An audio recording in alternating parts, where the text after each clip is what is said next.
Good day, folks. This is Greg Judy at Green Pastures Farm. Today, Ike and I are subdividing this winter stockpile paddock for the bulls.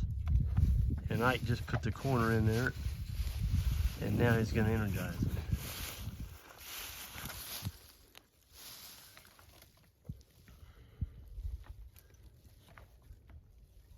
So he's wrapping it, and he's going to hook it. And this is the new Terragate pigtail they've come up with, which we really like because it's got the insulated part here, which keeps this lower part cold. So you can touch that down here, that's steel. But if you touch that ring, you're gonna get lit up. So that's our power source coming down the hill.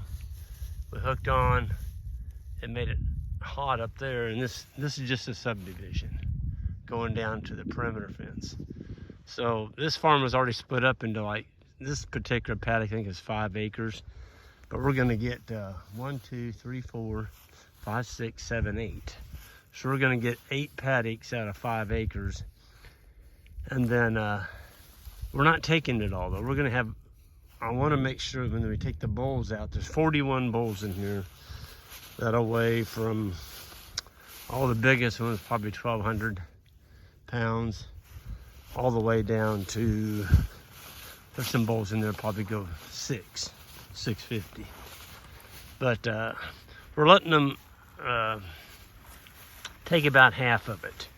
So we're gonna, the plan is to go around this whole, there's 93 acres here.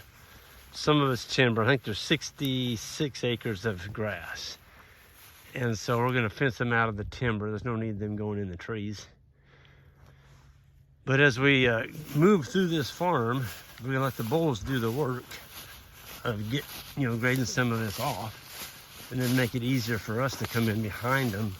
And we're not gonna be driving over their quality stockpile. We're gonna come in behind them and get rid of this stuff. There's a honey locust. There's autumn olives all over this farm. I bet there's 1,000 of them. But you know what? That little electric chainsaw we have, you pull that grass back at the trunk. Just take your leather gloves, because these things are covered in spikes. They're just as bad as thorn trees. But you pull that grass back and cut that thing off about 1 inch off the ground, and put your crossbow and diesel fuel on it. It's done. And if we don't get this, right now it's 6 foot tall. By next year, it'll be probably close to 10, maybe 12 feet high. Then you got a lot more brush to deal with. But you can see, we just moved them. The animals are very content. And I'm gonna show you what we're leaving. So the water's up there at that barn. There's a corral on the front of it, and you've got a frost-free water tank in there. And so we actually tied the lids up on it last night, because these bulls haven't been used to running on that type of water tank. So we trained them. We just tied the handles, or the lid covers up with a piece of twine, and it's not getting that cold right now. I don't think it's supposed to get down below freezing for the next week. Maybe in the high 20s, but that's nothing. Man, these bulls look good. It feels good to take 41 head out of the mob of cows and give them something like this. All you can hear is crunch, crunch, crunch. This is some pretty darn good stockpile. I noticed up by the barn, there's quite a bit of orchard grass in here, mixed in with the fish. So that's a treat when you can find some orchard grass. I'll just kind of walk. There's a little bit of clover in there. I think that's alfalfa. Sure is. I'll be darned. This is steep. We tried to come up this the other day. Actually, we were going down it. No, I tried to come up it, and I told the boys, get off. It was steep. I know now why Brian, the previous landowner, did not mow this. If you're gonna mow it, you better go straight down it. You don't want to be on the side of this hill because you'll flip your tractor. But we're gonna talk to the neighbor over there. We've already cut out all the brush on this fence line. The neighbor's brush is growing into our fence, and he doesn't have livestock, but he does like to mow. And so I'm gonna ask him if we take those trees out, just a brush hog width along that fence line, if he'd be up for that. We'd do all the work. All he's gotta do is run a brush hog down there about twice a summer, and we'll keep that clean. But man, the bulls are really happy. They're doing good.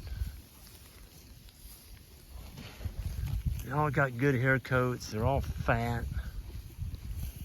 They're gonna put on some weight in here. I would say they're gonna be putting on around 1.5 pounds. On a warm day, they might actually put on 2 pounds a day on this. It's really good feed. It's had at least 70 days of rest.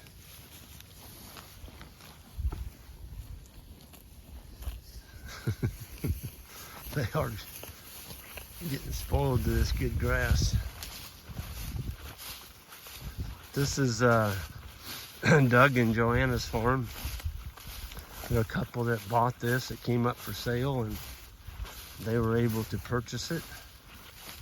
And right now they're not going to put livestock on it, and so we are. And part of the agreement was I would come in with chainsaws, and we're gonna take care of this stuff for Doug and Joanna. We're treating the stumps. I don't want to do it twice. Here's a little one that the deer worked over. Cedars, multifir rose bushes, and autumn olives. You see what we left here, folks? There's a lot of grass left in here. And so this will get rained on and get some snow on it, some cold weather, and we can come back here in probably 60 days, which this is December 10th. So just that'd be February 10th. 60 days. It's gonna take at least that to go around this farm. If we're only giving them just a little bitty strip each day. So I'm just gonna be very cautious and make sure we don't take too much on our first pass. And if we don't get any deep snow or freezing ice, which I'd say we're gonna get something like that, we may not have to feed any hay over here all winter. But just for my insurance fund, I'm gonna haul, I don't know, probably 12 bales and just keep them stacked up there behind that. Actually, there's a little house site up there, had a hot wire around it. There used to be a mobile home up there, and they fenced the yard. It's got a gate on it. It'd be a perfect place to put those 12 big round bales. That's because the animals won't be able to get to them. It's got a hot wire around it. That'd be, and it's up on a hill, so it'd be easy to get them out there. But look at these manure pads, folks. It's a double pond on that one. I think that's the same same bull. That's 1, 2. It's a triple pond. You know, when they're stacked like that, the cattle are doing well. I don't see any manure that's stacked up like big old cake. It all looks nice. It's telling me these bulls are doing well.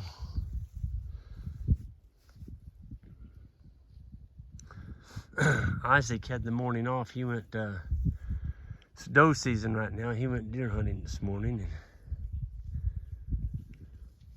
we did pretty good the other day. The Amish fella and his boys came out, and everybody got a deer. So it's kind of nice putting some venison back in the freezer. There's just too darn many deer, folks. I mean, it's dangerous to drive out here. When you start counting 15 to 20 deer in one group, and deer season's over with, and all those have fawns, you're gonna have a wreck. That's where you get into blue tongue and all these other nasty diseases that hit overpopulated areas with deer. And that's, you get starvation. They just run out of food. So like something that's happened for, you know, tens of thousands of years, you've got to control the population. And back in the day, of course, it was wolves and grizzly bears, black bear, mountain lion. And today, the way the land's split up is there's more human population, and so we don't have those predators. And so there's nothing taking the deer out except for cars. And I talked to a guy the other day, he'd hit 18 deer. I think that was in his lifespan. He'd hit 18 deer. It's like, man, he must have a magnet on his truck for deer. But I've hit 2. I shouldn't say I hit them, they hit me right into the side of my vehicle. And both of them were bucks, and both of them were tracking does. They never even lifted their head up. They just whack right in the side of my truck. As I was doing, you know, 50 mile an hour, but it felt like a semi hit me. And neither one of them did I kill. They just got up, shook their head, and put their nose down on the ground and took off, tracking the doe again. It's like, oh my gosh, you destroyed my truck and you just trotted off into the brush. Yeah, they're tough. They're tough animals. Folks, that's a pretty sight down there. Man. December 10th, and animals feeding themselves on stockpile fescue. Not only they feed themselves, they're getting fat.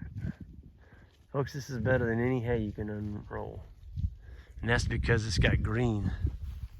I mean, this has already been grazed off, but you can see the green in there. Look at that. This will be my next grazing, what I have left here. And by getting a little extra density, you can see the footprints, okay? The previous owner grazed it in, well, this is a 5-acre paddock, so he'd put a herd of cows in here and gave them the whole 5 acres. What we do is we go into an area like this and we further subdivide it, increase our stock density, get the hooving, breaking the soil cap, making sure every square inch of it gets stepped on. And when you do that, you plant a lot of seed. And I noticed there's a little washout right down there in front of them bulls. There's a bare dirt spot right there. It's washing out. And it was probably made by bulls digging. They dig and they take their head and they butt. But we're gonna put some hay on that. I wanna heal that up. Because it's right on the side of a hill. If you let something like that go, next thing you know, you're gonna have a big old wash spot and it'll start eroding and it'll get worse. I'm gonna show you this water tank up here. Because it is kind of wet right now, I didn't bring the mineral feeder out into the grass. I left it up here by the water tank. I normally don't do that, but it's wet. And I don't want to make a muddy spot on this newly leased farm. Not that I would, I'm just not gonna take a chance. When it's a little bit damp, you got a bunch of bulls around a feeder like that, they can make a little dirt. So anyway, this is the pride of the farm. This will work for 40 to 50 animals. So I just tied a string on it. We'll take that string off tomorrow. And as they drink, that float kicks in. And there is it's a piece of round pipe goes down the ground, 12-inch diameter, 4 foot deep. And the water pipe comes right up through the center of that pipe. So it's using ground temperature to keep that pipe from freezing. And the pipe also has insulation on it. Well, then it comes in then into that white pipe. And works just like your bathroom. When you flush the toilet, the float drops down the same way here. And the cow drinks, the float drops down and it fills back up. So we'll leave this on there one more day and the string comes off. This is a nice little area up here though. You can catch your animals. Some of these boards can use replacing. We'll probably saw some off for our sawmill. I mean, these are bad shape right here. That one's broke. They just need to be replaced. We'll saw up some 2x6s. Oak. That's what those are. They've been on there probably 50 years. I knew the old guy that originally bought this years ago. His name was Frank Clemens. Frank moved here in the 40s followed my dad here. My dad and him both grew up in the same town in Potomac, Illinois. And Frank found out that Dad moved up here. He came up here and bought this farm. My dad bought the farm up there at Rucker. That was in the 40s. And Frank never went back to Illinois. He raised his family here. And Frank actually worked at A.B. Chance Company for I don't know how many years. That's where I worked. I worked there for 30 years, and Frank worked there probably about the same amount of time. But Frank had a house over there. There's a brand new one there where Frank's house was at. But this original farm, I think, was like 190 acres, something like that. And it got split up. But it's a beautiful piece of grass, folks. A lot of grass here, but you can't just give them the whole paddock. You gotta start at your water source and work away from it, and you'll utilize your stockpile a lot better that way. So this is gonna be awesome. You see, if you look from right here to this post, right there, he's got a shut off there. We kill the power, that's pretty handy. There's a gate right there, it hooks on over to here. There's another one over there, another paddock division going down, all the way down that hill. And so we can start here and start strip grazing and let the cows come back to, or the bulls come back to this water tank. And there's water on up the hill there too. That's gonna be one where we'll have to pull a siphon to keep it from freezing in the wintertime. So there's some challenges here, but you know what? It's worth going after because there's so much grass here. We're just gonna make it work. That's what we're gonna do. So folks, I'm gonna go ahead and sign off here, and you all have a great day. Hit that subscribe and the like button if you would, and we'll see you next time.